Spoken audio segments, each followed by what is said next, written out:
Brixton. Change here for Northern Line, London Overground and National Rail services. This is a Victoria Line train to Brixton. Please stand clear of the closing doors.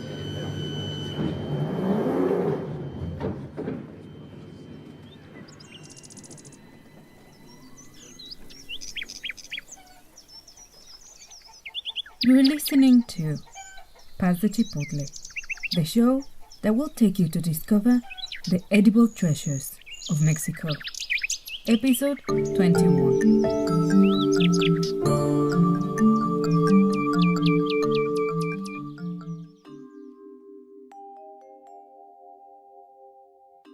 Hello and welcome to this episode of Paz de Chipotle, the audible companion of SABOR. This is Mexican Food, a digital magazine dedicated to exploring the markets, streets, recipes, and traditions that make Mexico an edible paradise. I'm your host, Rocio Carvajal, food historian, cook, and author. To find more information about this show, please go to pazdechipotle.com. Find the show on Twitter as Chipotle Podcast. You can subscribe, share, and review this show via iTunes, Stitcher, and the Apple Podcast app.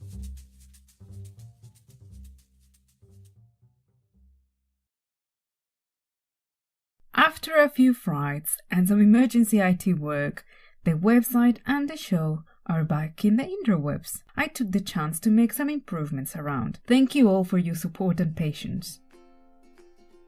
Since the previous episode, one of my parallel current projects has taken me all over London and beyond, where I have met, photographed, and enjoyed the wonderful food like that of Armenian cook Natalie Nevat, the Persian food of Mandana Mohadan, Katrina Kolegeva and her Russian cuisine, and more recently, the talented Nigerian cook Shakirat Akinosho. These experiences had led me to reflect about the many shared cultural traditions of conviviality and togetherness. Time and time again, I find myself surrounded by immigrants and nomads like myself, that for whatever reason, they have left their home countries following a professional path, their passions, and every now and then I meet those who follow their heart and face all sorts of challenges to be with the person they love, and to make things better, they find in food a new common language. I know that story very well, and perhaps that's one of the many reasons I bonded straight away with Karla Zazueta, a Mexican expat who swapped the sun-kissed west coast of Mexico's California to settle in London, one of the most vibrant cities with many layers of multicultural history, and is the epicenter of many defining cultural and political movements that have changed the history of the Western world.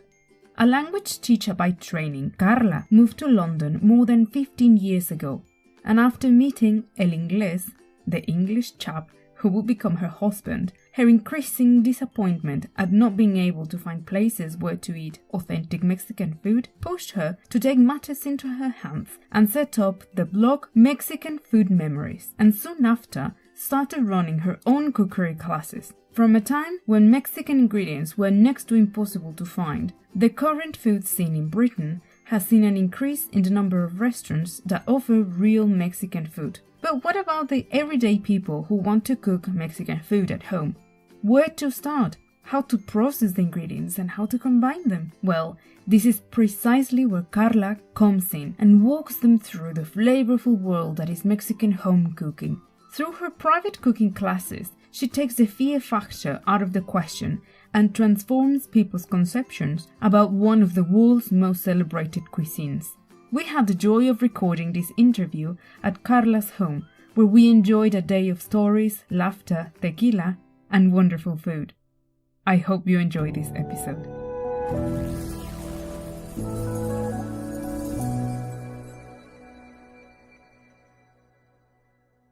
It's a lovely afternoon and we woke up with a lot of snow this cold day in London. But finally, I am at Karla's home. We just had a lovely bowl of green pozole, which actually is the first time I've had this vegetarian version, and it was absolutely delicious. I'm so much looking forward to this long-awaited interview.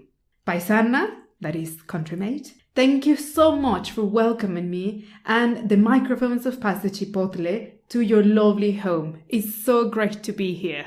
I'm so glad that you are here and welcome to my house. And I am so happy that we're having the interview, and I'm like really happy as well that you like my cream pozole. It was delicious, of course.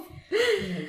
Karla, well, no doubt you pioneered traditional Mexican food here in London through your website and your private cooking classes, following your entrepreneurial passion here in London, long before it was cool to order avocado on toast for £5. Your work has been featured in many food blogs and even in The Guardian, much to your surprise, because you didn't even know that. I didn't even know that I've been like in The Guardian. I know. For those of you who don't know what The Guardian is, it's a London-based newspaper. And well, with years of experience under your belt and the launch of your own permanent supper club just around the corner, you have earned your reputation with continuous hard work and dedication. But your story and close relationship with traditional Mexican food began many moons ago, back in your sunny hometown of Ensenada, California. A busy tourism destination famous for its marine reserves, delicious seafood, and more recently, craft wineries. You had the fortune to have amazingly gifted parents with great cooking skills that helped them complement their day jobs by making and selling treats. What it was like for you to grow up helping and learning from your parents these traditional dishes and treats that you were pretty much making every week? It was actually very fun, but at that time I kind of didn't realize how important was what we were doing with my parents. We kind of always saw it like a chore that we had to help. But now when I think about it, it was amazing. To be able to be in the kitchen with my mom and my dad, for example, when we used to sell tamales. So my mom was the mastermind of the tamales. We would all help. So it was just like a family activity. We would all do something.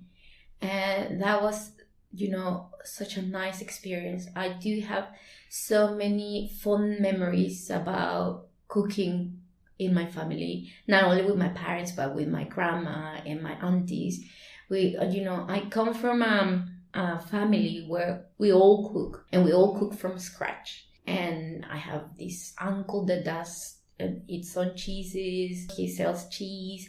And then I have this auntie that, funnily enough, she has like a supper club thing. She sells food at her house. So she had like takeaway? Yeah, kind of like a takeaway. Oh, okay, thing.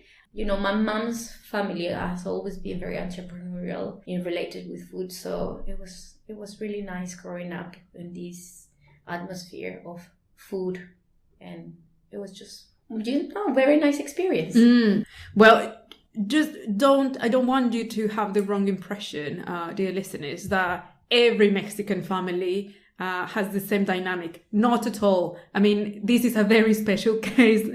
I don't think I've ever met that many people, whose family members or members of the family were all involved in making food and selling very specific kind of items. So in Mexico, we say that you can never deny the cross of your parish. This saying means that you will remain true to your origins, and in many ways, I think you, Karla, have followed not only your parents but your family's steps, because while you shared your father's passion for teaching, you had no problem whatsoever in transitioning from teaching Spanish to running cookery classes.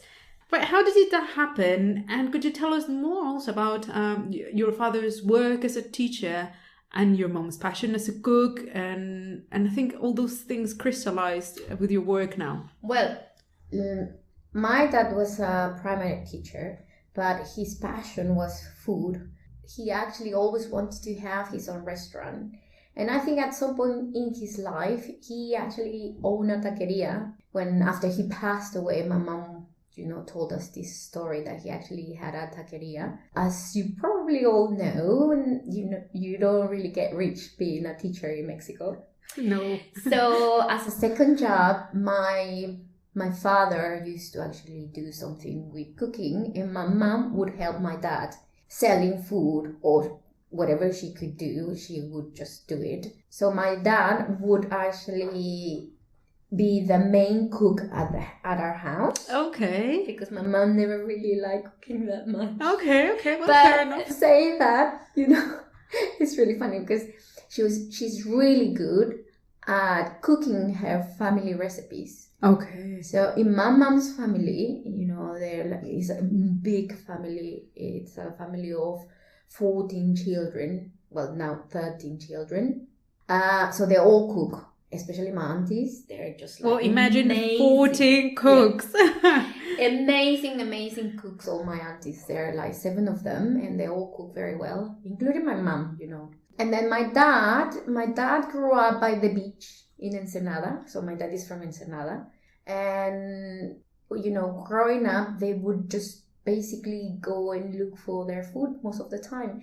And so I remember when I was growing up, I remember vividly, we would go to the countryside and pick up watercress. Yeah, so my dad was kind of like a foodie of its time. Yeah. And he was kind of like he would just forage and fish. Yes, we would all, we would go to the countryside and we would come back with, vegetables, all that would grow organic. But at that time, you never heard the word organic. No. But it was just amazing. And then, because in a city where there's a port, we would go to the beach and we would just pick. My dad and my uncles would go into the beach and they would pick up lots of mussels. Mm-hmm. And we would come back, I can't believe, but we would come back home with buckets full of mussels, and we would eat mussels for like about a week. It was amazing. It was basically amazing. And so my mom is from Sinaloa, so when we used to spend all our holidays in Sinaloa, there was always somebody cooking in the kitchen, and there was always like, cooking something different every time. And at breakfast, we would always be thinking about what to cook for dinner and things like that. So that's how, my passion for food started, because I just grew up doing that. Yeah. And then I came to London kind of 15 years ago in a teacher exchange. So I taught Spanish for like 7 years. Then I had my babies with my English. That's her English husband. That's my English husband.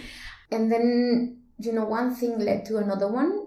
Then I saw myself cooking and writing recipes and sharing my recipes in a blog that I didn't actually think in a million years to do, because I'm not very old. I don't know anything about computers, to be honest. So I was kind of like worried about how to start this blog. And I do remember, Sonia from La Piña en la Cocina. Yes, he has been in the show. I do remember having the conversation with Sonia on a text message saying, how do you start? Because by that time, she already had been having her blog for many years, and so she was already established. So she actually, helped me and encouraged me to do it. And I was really scared because I'm not a chef. So I'm just a cook. I like a... Wait a minute. She says she's not a chef. Fine. So chefs go and train. I mean, and I don't want to diminish the great skills of chefs, but they go to university or, gastronomy school, train for 3-4 years, and off to the world they go. This woman grew up in a family of amazing cooks, really talented people, not only cooking family recipes, but even doing, all these, having all these skills of foraging, fishing, and entrepreneurial skills.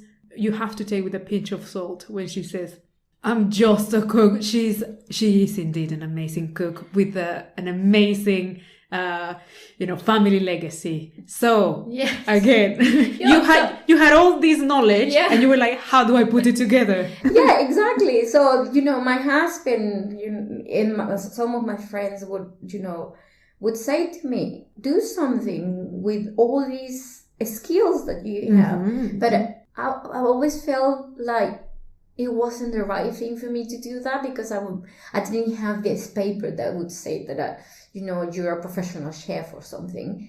But at the end of the day, it's true what you said. I grew up in this atmosphere, and I probably have it in my blood. Like my mom said, I inherit my dad's genes, and I have the amazing memories of being in the kitchen with my aunties from my mom's family, and seeing them cooking all the time. And I would always help in the kitchen. We would always help in the kitchen too. We would help my dad in the kitchen all the time, and he would just tell us, you have to chop this and you have to chop like that. And so you have all those voices playing in your head again. Yes, I can do it. And everything had to be done from scratch. At that time, we didn't have anything like ready meals or nothing like that. We would actually go and buy our daily week to the market, because there was no such a thing as supermarkets at the time. That it wasn't fashionable go to the supermarket like it is now. So we would go to la carnicería, the butchers, and so then I decided that yes, I'm going to write a blog. It's not the best blog in the world, but I share my family recipes there. It's really, really popular. And then and then the cooking classes. Well, those basically started because a friend of mine came and she wanted to learn to make chiles rellenos, stuffed peppers, and I taught her how to make them. And then after that, she said to me, "You're really good at this." So I thought, yes, that's actually a really good idea. I have my teaching skills and my passion for cooking. And I came up with the idea of the cooking classes. And now I have done so many things. I have done, I teach people how to cook in a regular basis. So, and then I do supper clubs at home. All my supper clubs are quite private, and I just sit on my table, 6 people, because that's all I can fit on my table. And I go to events, I cook for people, I do catering, this and that. So I'm a busy bee, as my husband would say. Yes, and it has been a really nice adventure. And I have met a lot of nice people like Sonia, Meli, Nicole, Luisa, Heidi, you, Rocio. Thank you. Yolanda, that I met the other day. And, I have met really nice people. The people from Oscar, Luis. From Mex Trade, that is, Yes. that are specialized Yes. traders here in London bringing Mexican products. Yes. So it's just very nice to meet so many nice people that share the same passion as me. Yeah. So it's been a pleasure, and it's been an adventure, as I said. A shared experience, no, with all this network of people. And when you mentioned that the first dish you sort of started teaching by chance was chiles rellenos. Probably a very common and staple dish people might eat in Mexico when they visit. You came here 15 years ago. What was the kind of Mexican food that was available back then here in London, or what would be recognizable to Britons as Mexican food? I am going to tell you this funny story, and you're probably going to find oh my God, poor English guy.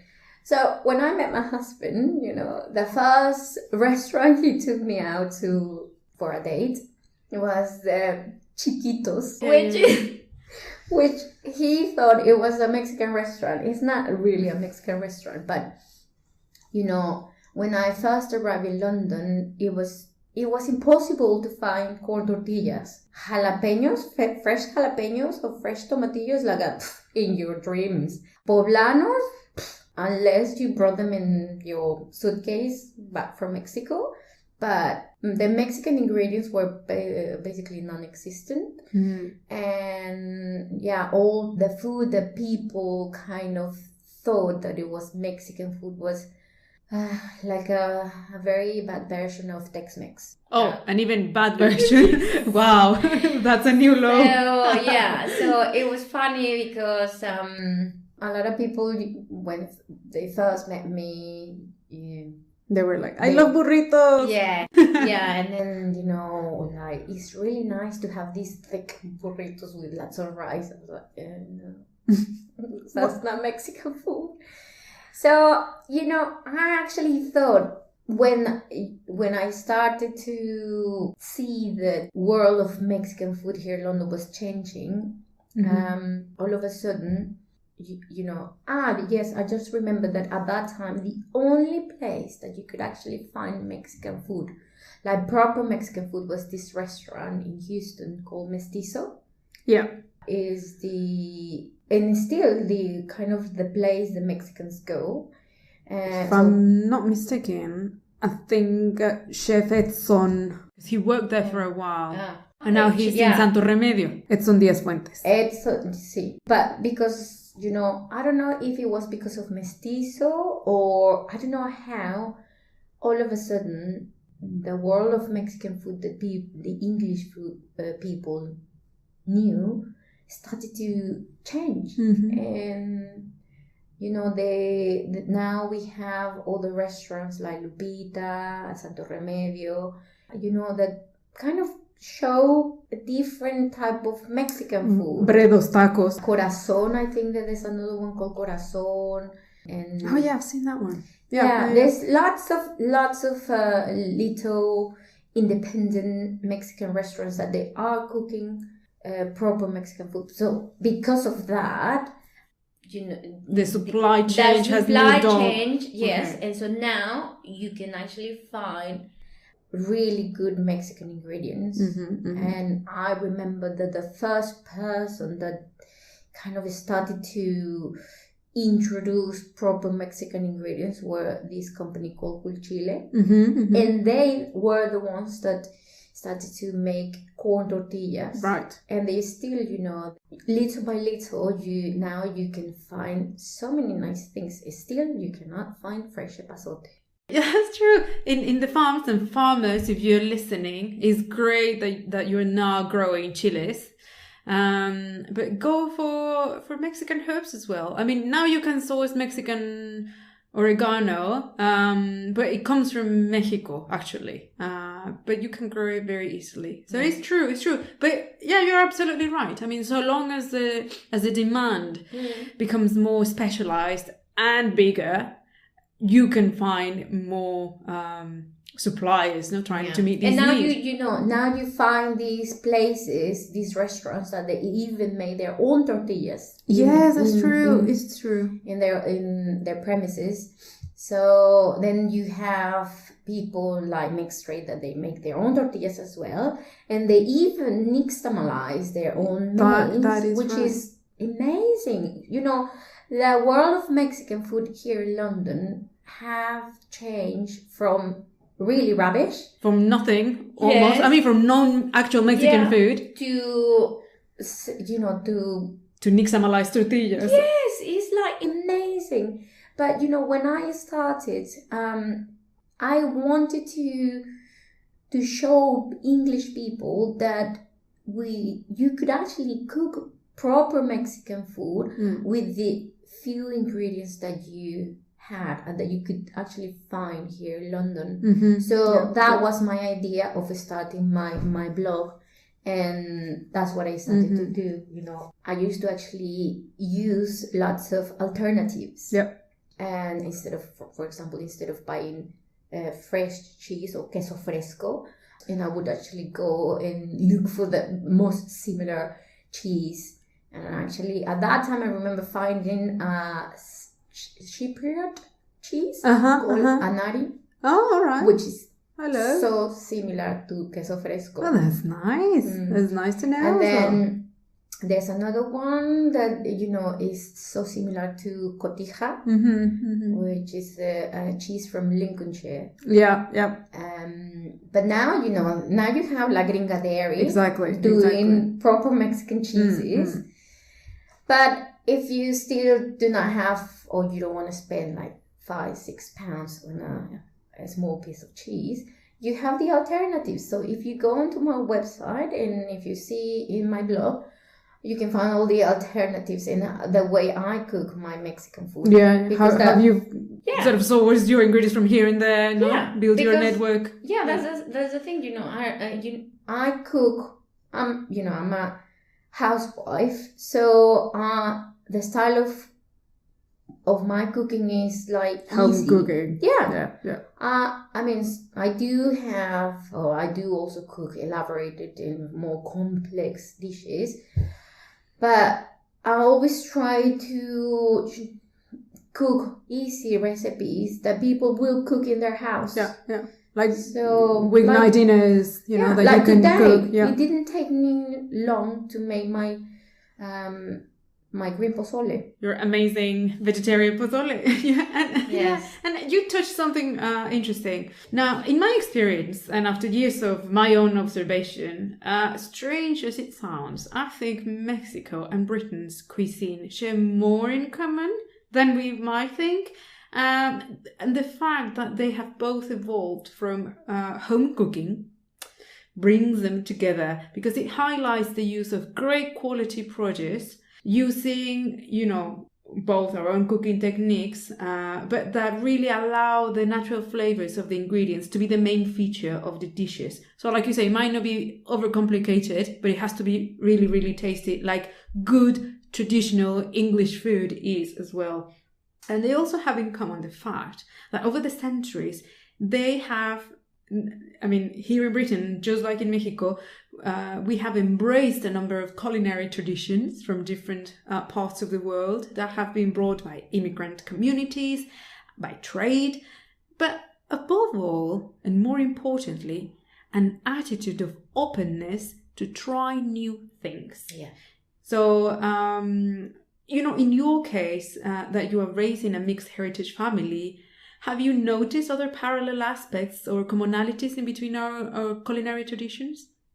Between Mexican food and English food? Yes, definitely. It's really interesting to see the way English food has evolved over, generations, because I think that now English food or English cooks and people at home tried their best to cook from scratch. Like if you kind of see my husband's generation, he would tell you that his mom was would cook really easy and like frozen food and all the stuff. But these days, it's the opposite. People take their pride of cooking their own recipe of fish and chips, true. or cottage pie, and and they do it from scratch. And it's nice to see these days that people actually enjoy sitting together and eating together. I love, one of the things that I love, and I just found it quite fascinating and really fun, is I love this tradition that they have of the Sunday roast. Right. I just love it. Yeah. And I do it was a revelation for me as well. Yeah. I do it at home, and I do everything, all the bits and bobs. And it's really fun to, think about what to do every Sunday, what meat, maybe chicken, maybe lamb, or maybe just like a piece of beef. And, that Yorkshire puddings. Yeah. So for the listeners, if you're not familiar with Sunday roast, so here in Britain, Sunday roast is an institution. Mums will, prep in advance. They will get a nice piece of meat.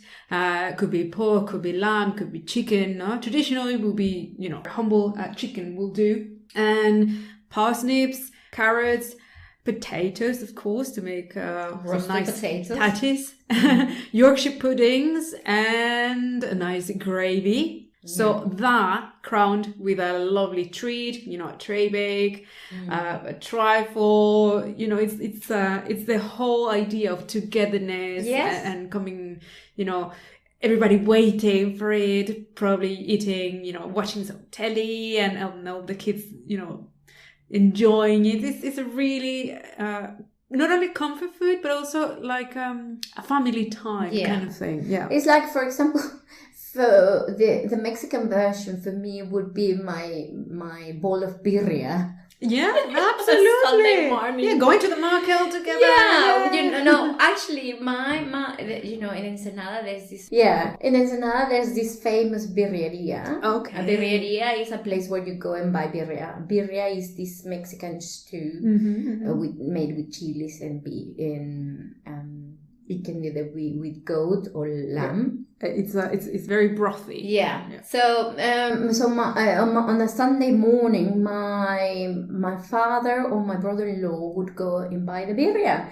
So then we would just sit at breakfast. We would eat meat for breakfast. Yes. And spicy. Yes, please. And it would be just like an adventure, like a whole thing in the morning, and would just sit there for hours afterwards, talking and laughing and so talking about this and that and what you're gonna do for the rest of the day and blah blah blah.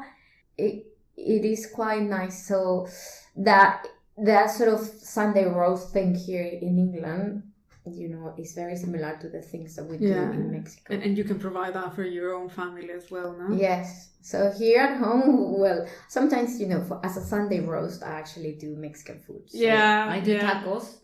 And it's, I think I do also have like a Mexi breed yes, exactly. roast. And then, I would have the whole Mexican meal, and we would actually finish it with English dessert. Okay. So it's really fun. It's really fun how my children are growing, like eating the different types of dishes that are traditional to both. Yes, no? exactly. Yeah. And it has been amazing living in this country, and how my cooking habits have changed as well. And all the things I would actually cook. I mean, because let's be honest, I don't cook Mexican food every day. Exactly. Disclaimer, neither do I. Yes. So I don't cook Mexican food every day. But I do cook everything from scratch. And I actually, have a day off, which is a Friday night. All right. So it's like pizza night for my children. And or a trip to the chippy. Well, no, we don't eat fish and chips here. Hey. I'm not fan of fish and really? chips. No. But it's fine. I mean, but it's an acquired taste, I suppose. There's flavors that culturally might be more familiar or not.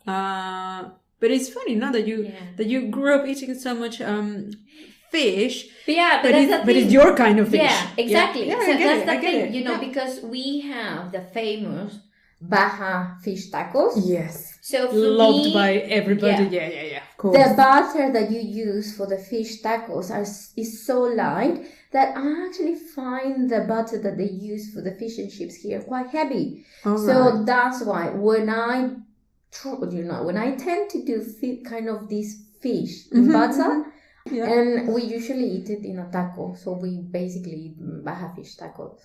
And I don't want to sound like this mom that, my children don't eat this and don't eat that, but that I can to my children. So I really like to do my own fish and fish fingers. No, that's fine. And I just find it quite fun. I don't really find like, it's not a chore. No. I mean, sometimes I do give my children rubbish and then do give, ready meals and stuff like that, because I don't have the time. Yeah. But it's just fun, and also it's fun to do it with my children. That's great, because you're giving them the same kind of experience that you had growing up. Yeah.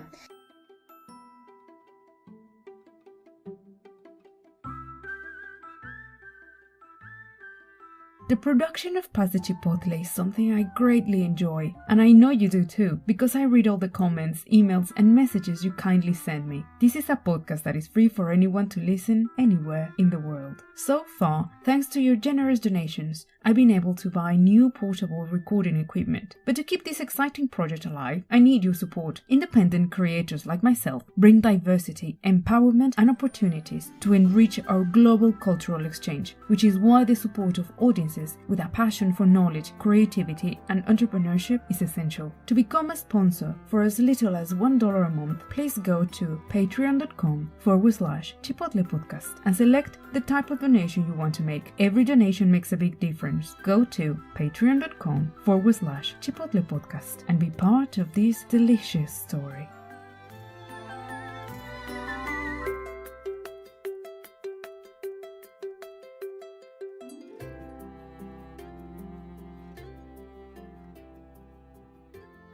So, for example, at the moment, Mia is my eldest daughter.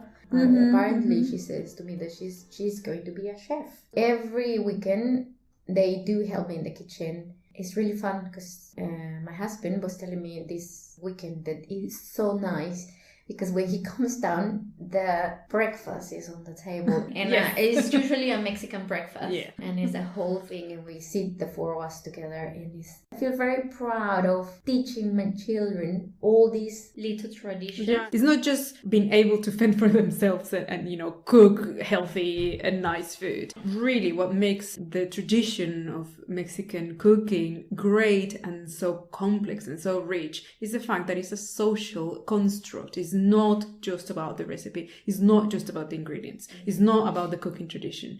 It's about the social aspect and the conviviality of it. Yeah, exactly. I totally agree with you. Mexican food is not only about the flavors and ingredients and if it's traditional or not traditional.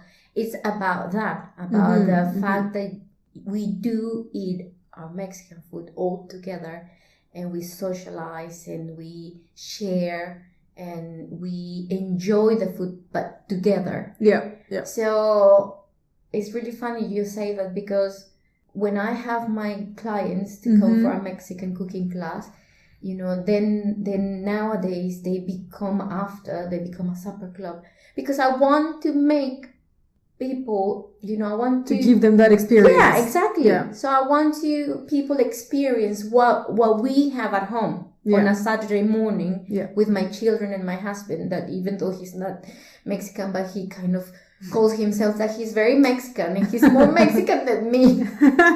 So that's what I want people to experience, that nice environment. So after the cooking class, I sit with my clients and I put Mexican music and then we have some drinks and we eat the food and we just talk about food and talk about this and talk about that, but it's like this is what we do. This is also part of the Mexican cooking class because this is what goes with it. Yeah. Huh? Yes. No, that's so true. And if I may, I want to sort of link another thing that I think is another commonality between Britain and Mexico, and it's another social aspect that I think they have in common, and it's that both nations have a very enthusiastic culture of entrepreneurship. Call it out of necessity or just the desire to do things. People, like in Mexico here, are very straightforward about creating things, setting up their own little businesses, whether it's, their main source of income or a side project. But I have to say that unlike in Mexico, the economic and legal framework to become an entrepreneur here facilitates this process immensely.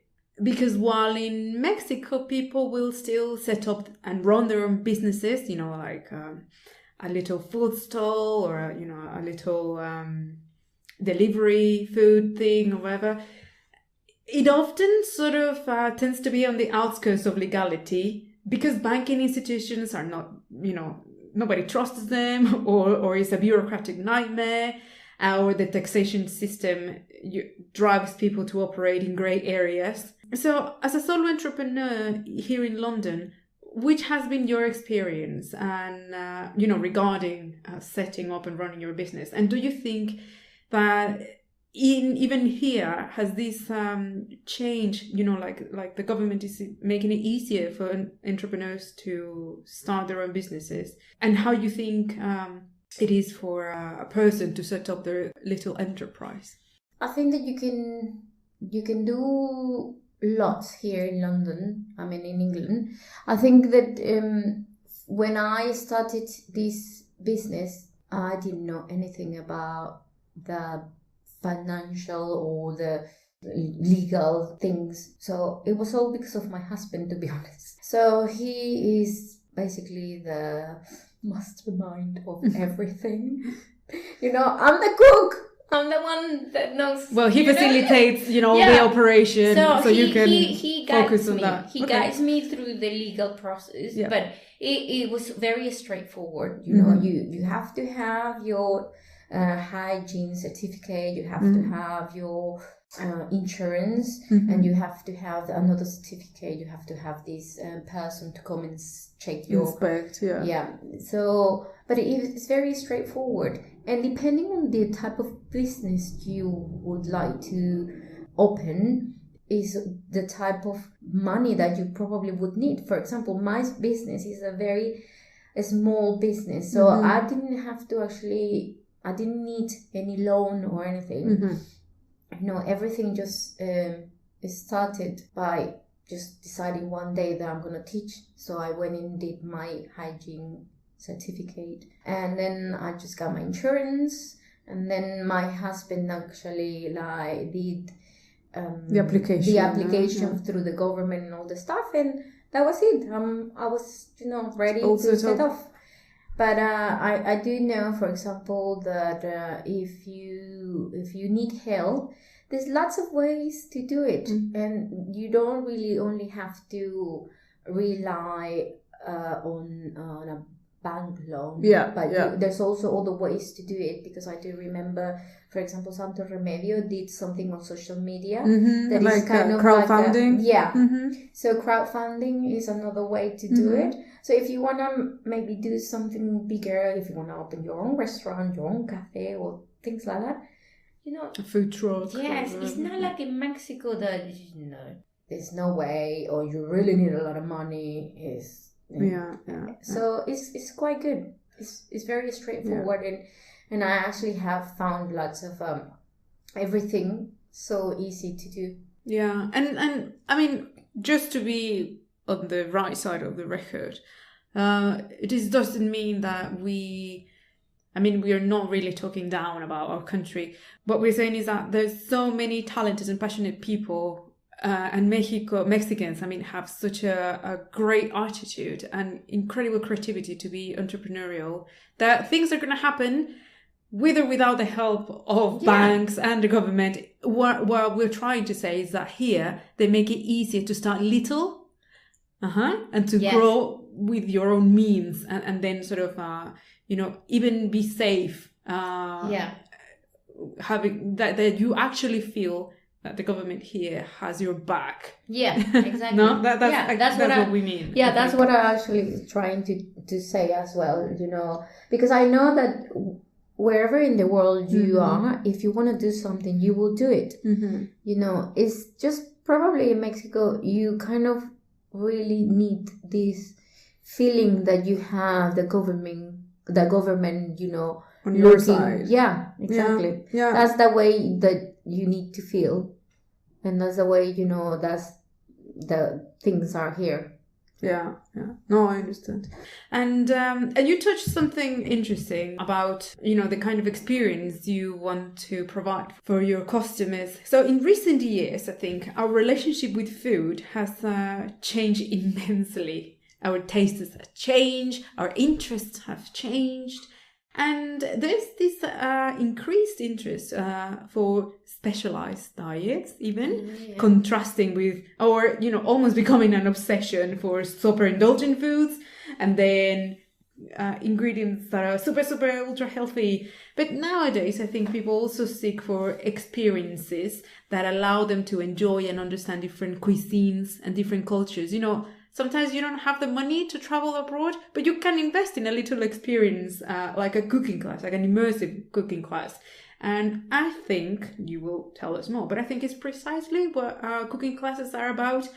And what has been the reaction then from your guests, your clients, when you provide this experience and when you're wrapping up the day, when you're asking the final questions like, what did you think? How did you feel? Did they give any feedback? What has been the reaction? My cooking classes have been just very successful. I just love the whole process. A lot of people have asked me that why don't I teach in a school or big? And for me, the fact that I know my client very well and to provide that experience, the Mexican experience we were talking about, is very important. So for me, the way I run my classes are just perfectly fine at the moment. It's very important for me to actually put quality together first, no? Exactly. Yeah. And people love the classes. They love the fact that, they come into my kitchen and we work together. I teach them about the ingredients we're going to use. I tell them the story behind the ingredients. I tell them little stories about my family, about my upbringing, how did I started to cook and how did I, end up cooking so well. The whole thing is a joy, it's an adventure, and I have met so many nice people. I'm very thankful for what I share with them of my knowledge with Mexican food, and I hope to keep it like this. Every client is special. Yeah. Each class is different because each person has its own needs and its own requirements. And, I'm not that sort of, yes, I am a traditional cook, but I'm very flexible. So when I have a client that doesn't need meat, that is vegetarian or vegan, I don't have any problems whatsoever of, changing the recipe to adapt it to the needs of why not? Because that's what food is for. I mean, we don't have to be strict. That's a fair point, because let's not forget ever that all gastronomic traditions have evolved out of necessity and will always carry on changing and adapting to each family's tastes, needs, what's available, what's seasonal, so, I mean, we can't allow ourselves to be purists about that. I mean, it's true that, you have these, very special recipes that you would always carry in your heart. Yeah. And you won't accept any change. I won't accept any change, but even so, if somebody wants to cook my family's taquitos dorados and that person is vegetarian, well, I don't have any problems by, removing the meat. Yeah, and that's it. Well, they go with potatoes. So, the rest is exactly the same. But it's true. I always say to people, well, the traditional way is this way, but I do not have any problems adapting because I live outside Mexico and I have to adapt myself in the place where I live. Absolutely. So I'm not expecting, or I don't want people to start hating Mexican food because you can't really change this ingredient. Yeah, I understand. So you do your dish how, whatever you want. For example, the simple example is that I have this recipe for making guacamole, which I call my family's guacamole.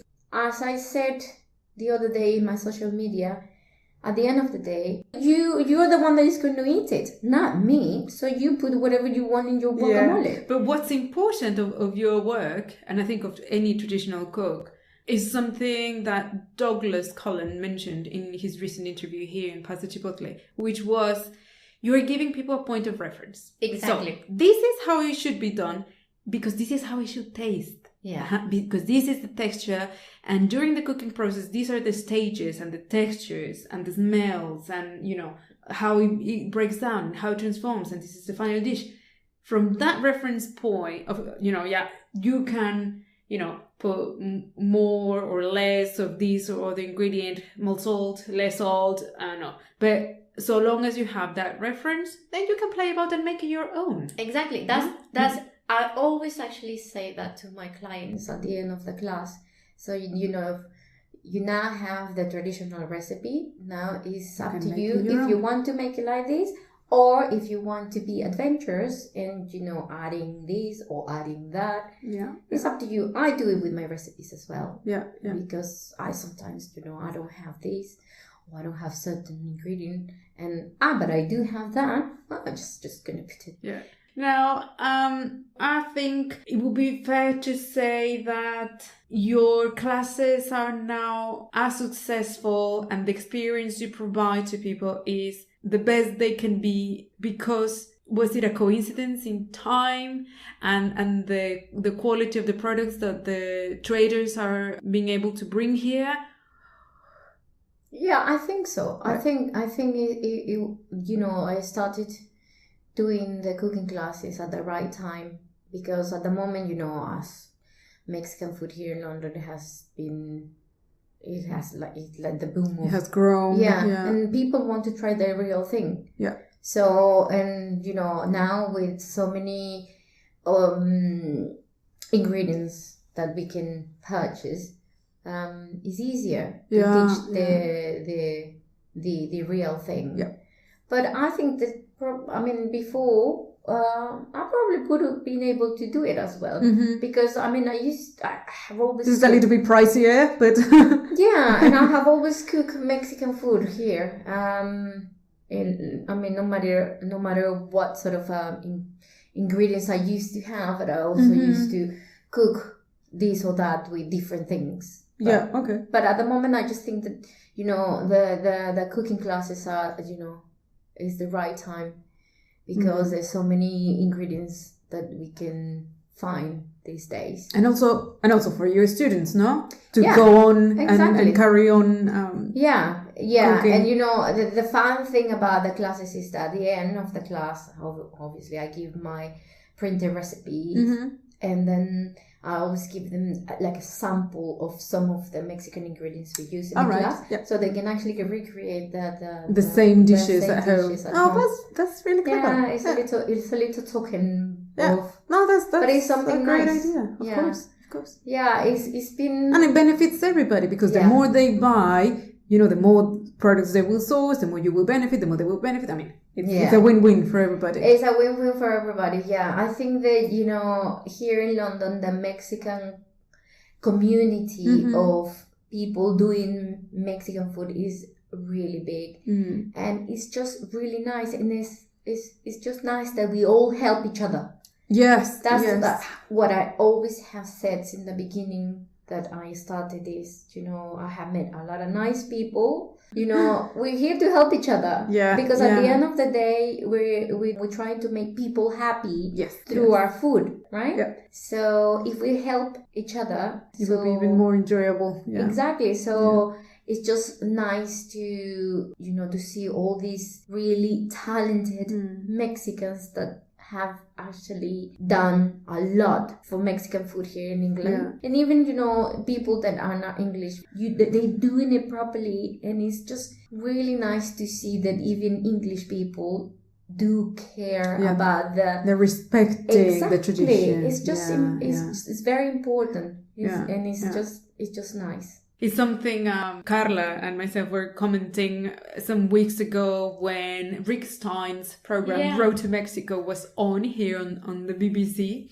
We both have the cookbook. And we were commenting that we were really happy that this attitude that is very respectful and very honest about making some little interpretations or some little changes to very traditional recipes are really actually helping, people being less afraid to try. Yes, exactly. It's just, people are more interested on knowing more. The actual origin, no? Yeah, exactly. Yeah. It has been amazing to see over the years the process of how the Mexican food world here in England have actually changed. It has been a pleasure to be part of this movement, because it has been a movement.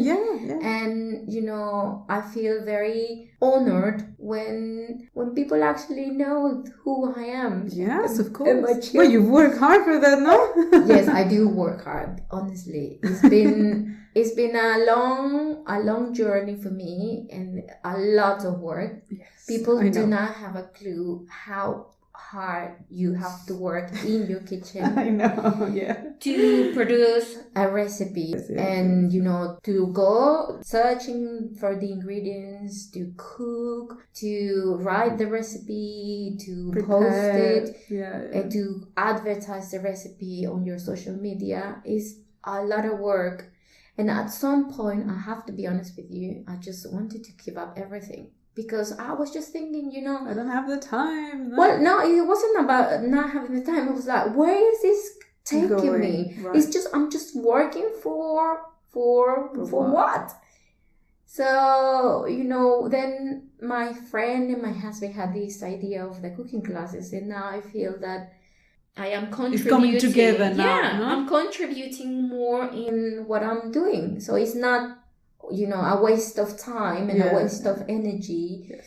What I know is reaching people. It's reaching people, yeah. And that you generate your income. Yeah. You give them a great experience.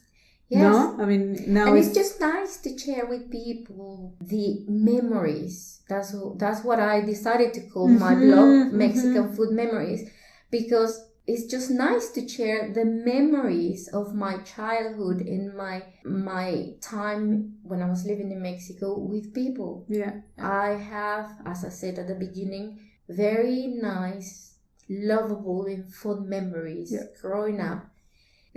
Cooking in the kitchen with my father, that everybody knows now that, he passed away 10 years ago. You're reconnecting. Yes, exactly. With his legacy. And every time you cook, you bring him back to your life. Yeah. Of course. It's bringing all these memories back to life. My husband said to me, why don't you open a restaurant or a cafe? No, I like the way I'm doing things. Yeah. I understand. I get it. I just find... Because it's so intense. Yeah. And it's you really are going for the one-on-one contact, to have a real encountering with people, no? Like, it's about you and me today. Yeah. Talking about this food that will change your world. Exactly. No, I understand it. Yeah. At the end of my class, we're not strangers anymore. And it's really funny because when the class finished, we say goodbye with a hug and with kisses and all the stuff, like typical Mexican. My husband said, yes, typical Mexican. They leave and you're like the best friends, like forever. It's just really funny. So I really hope continuing with what I do, and I hope in the way you're doing. Yeah, in the way I'm doing things. Now, just sort of beginning to wrap up the interview, because there's some last things I want to ask. We just sort of have mentioned already, the new restaurants and kind of experiences that people can have with Mexican food across the city here in London. Oh yeah, definitely. You find lots of supper clubs and they cook proper Mexican food. Edson, he cooks with his heart, and the food he produces is really like a homemade cook, like food from your home, but with like this through the hands of a chef. Yeah, exactly. And the way he presents the dishes is really nice. I have tasted his food, and believe me, it's really nice. Oaxaca, the restaurant, has brought Mexican chefs, including Olvera, right? Yes, Enrico has been here.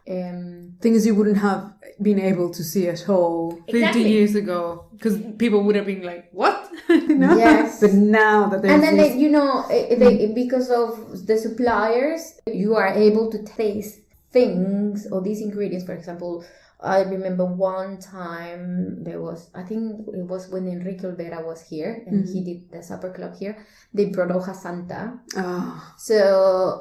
They brought hoja santa fresh. So hoja santa is a big leaf, a green leaf that is eaten fresh. It can be eaten dry, but it's normally eaten fresh, and it's a very kind of fleshy kind of leaf, and it has like minty aniseed kind of flavor, and it's great for infusing fish, for making tamales, for infusing stews, for making tortillas even, which is one of his Enrique Olvera's signature tortillas back in Mexico in Pujol. So they even brought hoja santa. Yeah, they brought hoja santa, and then it's fun when they do these supper clubs because you find all these ingredients that you in a million years would find in a regular basis. And finally, now, Karla, before we finish, which book have you been recently flicking through that has sort of inspired you? To be honest with you, I was actually, it's not about Mexican food, but it's... Yeah, so I was reading a book by Elena Poniatowska.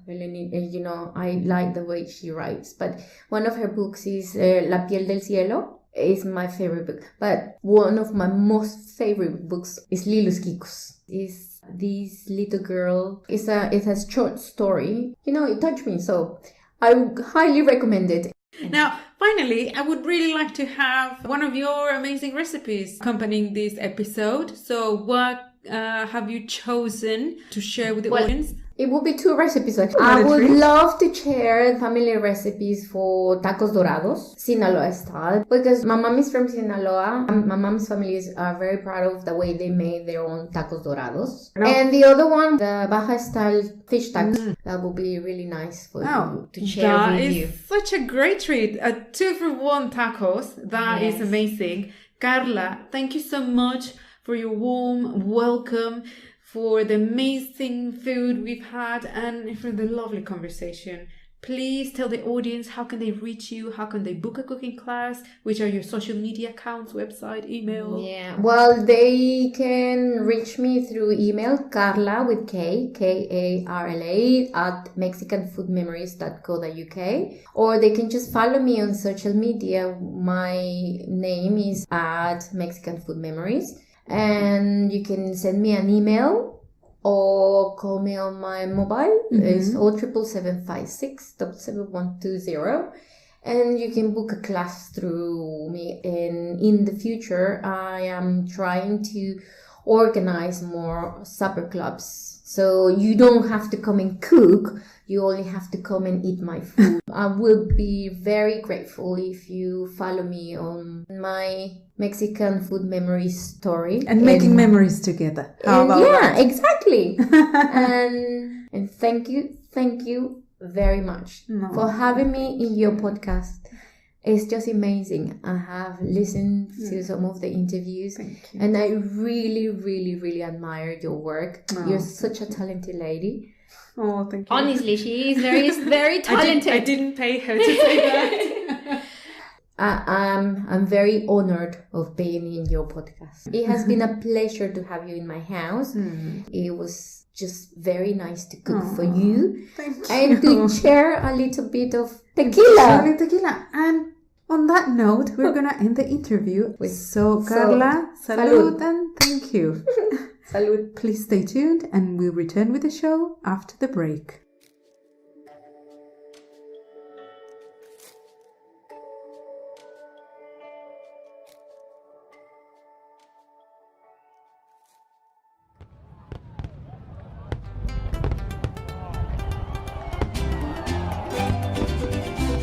Mexico's grand fiestas are a unique way to remember and joyously celebrate the nation's history, cultural diversity, and ancestral traditions. From the patriotic celebrations like Independence Day and the anniversary of the Mexican Revolution to Christmas, Dia de la Candelaria, and the world-famous Day of the Dead. These iconic celebrations bring together new and ancient traditions, from the spiritual to the joyous, always welcoming locals and strangers in rewarding and soulful celebrations of life. The Mexican Fiestas issue of SABOR, This is Mexican Food magazine, explores the cultural history of the nation's festive calendar through in-depth articles and many traditional recipes to prepare unique dishes like pozole, chiles en nogada, Day of the Dead bread, and many more. To know more about the wonderful articles and recipes to start the making of your own family traditions, go to pasechipotle.com/magazine. Take SABOR with you on all your digital devices.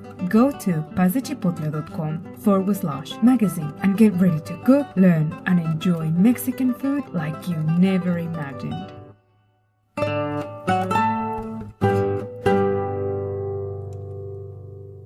If you enjoy this show, please rate and leave a review on iTunes or Stitcher. This is crucial to help the podcast reach a bigger audience and deliver more of the food stories you love and enjoy. Support the show on Patreon, the largest platform that connects creators with great audiences like you. You can find all the links mentioned on today's interview on the description of the show, including a link to subscribe to my newsletter to get exclusive content, extra material, and special discounts. Thank you for listening. Goodbye from me, my friends. Until the next time.